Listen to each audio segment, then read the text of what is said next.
Personality test. Testing for what? A good personality? A bad personality? It's a nonsense. There is no such thing as a personality test, because you cannot pass or fail a personality. You've either got one personality or another personality, but there's no right or wrong. I know it's true that the whole industry talks about tests and it's become common parlance, but it's actually wrong. What it is a personality assessment, and it's a self-assessment, because it's you that actually does the assessment. When you fill in your questionnaire, you answer the questions about you, because you know what? There's nobody knows you better than you. You fill in the questionnaire, and what then happens to it is the psychological application comes from putting the answers that you've given and working them out against bipolar scales. What do I mean by bipolar scale? Well, if I was measuring, for example, extroversion or introversion, I measure that on a bipolar scale. It's like a piece of string, and you move along it from extroversion to introversion.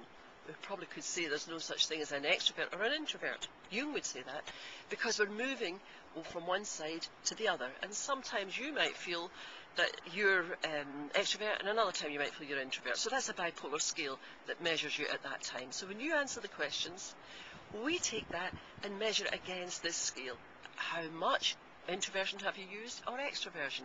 That tells us something about you from what the information you've given us.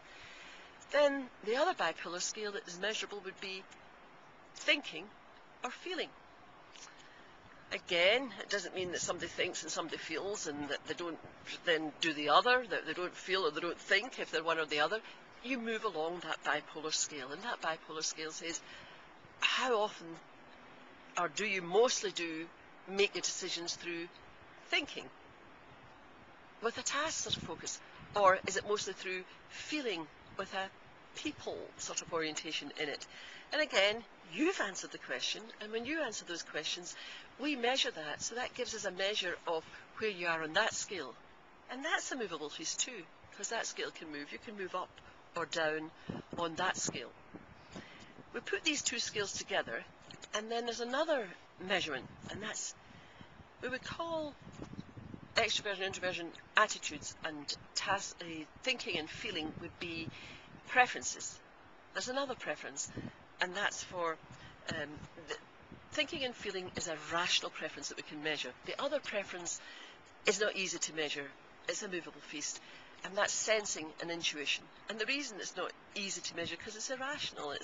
We sense it, we feel it. It's not measurable.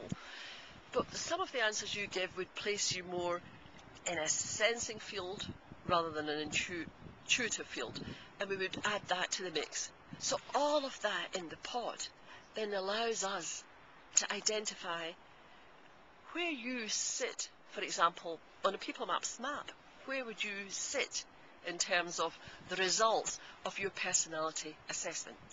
Because I can't have a good or a bad personality. People say, I'm going for a personality test when they're going for a job. How is that used? Well, it isn't a test there either. It's an assessment. How it's used is, it depends on what the person's looking for. Are you a good personality? For what? For this job? Ah, now you're getting somewhere, because perhaps you're a great personality, but your personality is not the right fit for this particular role or job. It's nothing to do with condemnation of you or that you lack something. It's just you're not going to fit whatever they're looking for. You cannot cheat in the questionnaire because you don't know what they're looking for. So in the first place, people think, oh, I see the advert, I see what they might be looking for, and then they possibly could try to answer the question so that they could come out as that person. First of all, it won't work. Secondly, you're better with the devil you know than the one you don't. And if you try to fake a questionnaire, you don't know how you might turn out, and it could be totally awful, a response all over the place, and it could show that you actually did try to fake the questionnaire. So the best thing you can do is be honest in them, mainly because if you do actually secure a job that you're not the right personality for, you'll know it before the employer will. You'll only be a few weeks in and you think, this is awful, I hate this role, why did I come here, why did I try so hard to get that? So they're not trying to test you, they're actually assessing, would your personality fit within the job role that we're looking for at this time.